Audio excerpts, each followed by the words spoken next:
పరమ పవిత్రమైన తీర్థ ప్రయాణిక సంగీతం గల రాజపుంలో ఆత్మారావు దూకే తులసి అనుకునేటప్పుడు జన్మించాడు. నా జగడం అశుభ గడిలో జరిగిందని పాతకం జాతక చక్రము కష్టములను కలవా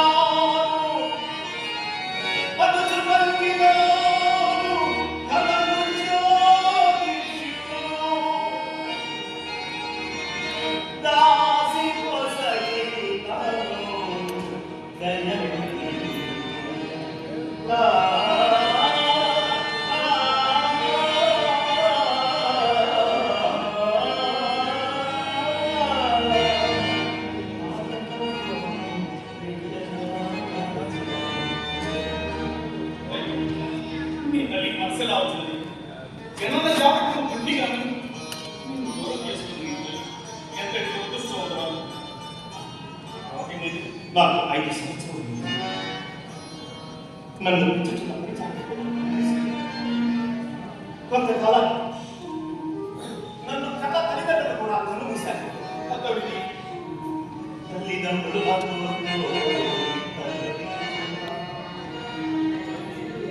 దిక్కులేనట్టి పక్షినై దీనగతిని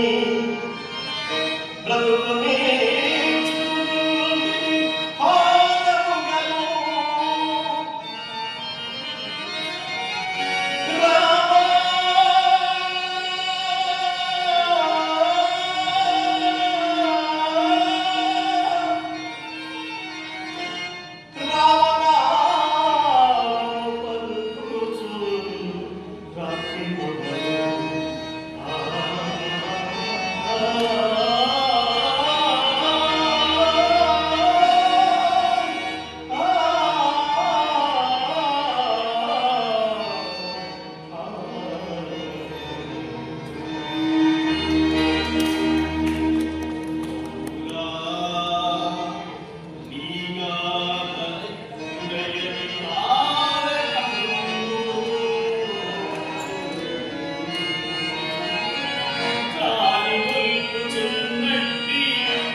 దిక్కులేని వాడిని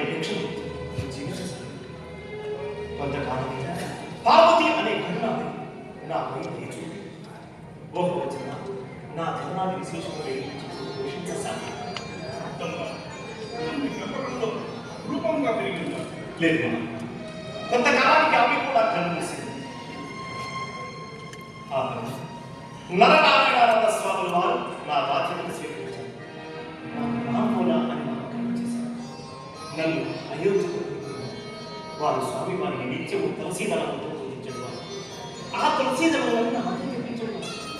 తులసి తులసిదళం తులసి తులసిదళం దేవి తులసి తులసిదళం నా నామము తులసీదాసుగా స్థిరపడినది మహాత్మ తులసీదాస్ అవును ఇంతటి పెడుతున్నాము మీ ఎక్కడే చూస్తుంది తదనంతరం కాశీ క్షేత్రవాసి అయిన శేష సనాతనానంద స్వామి వారు నా బాధ్యతను స్వీకరించారు అనంతరం వారి వద్ద వేద విద్యను తీసుకున్నారు రాష్ట్రంలో పోయి మా స్వగ్రామంలో పోయి ఆలోచనలు కొంతకాలానికి రత్నావళి అనే శుభ్రవతిని వివాహం విద్యా సంబంధం లేక వివాహిక జీవనం కూడా అన్నమాట నేను ఇంత విద్యను అభ్యసించాను ఆధ్యాత్మిక సాధనలో అడుగు నా భార్య నాకు రామదర్శనించి అనుకూలించారు ఆ క్షణం నుండి రామదర్శనం మార్చిస్తూ ఇదిగో ఈ పవిత్రమైన కాశీ క్షేత్రంలో వచ్చి ఈ జపం చేసుకుంటున్నాను ఇంతలో తమరు ప్రత్యక్షమైన భక్తశేఖర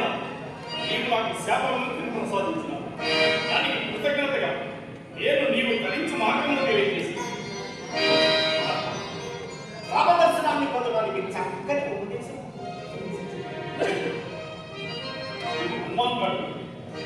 నిత్యము రామాయణ ప్రవచనం చేయించి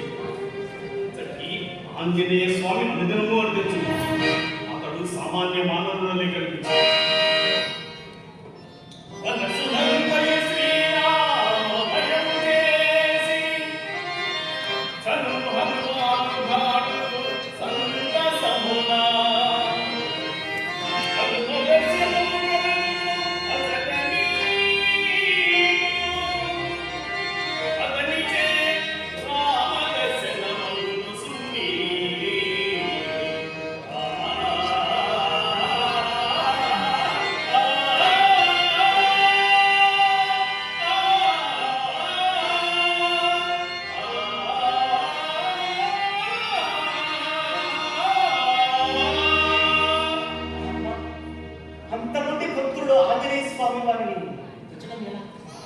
ఉపన్యాస స్థలం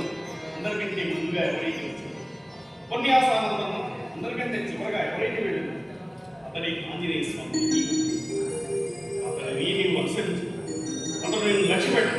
తిరస్కార భావంలో అయినా నువ్వు మొదలక వెంబడించు. అంజలి నీ ఆశీర్వాదం నుంచి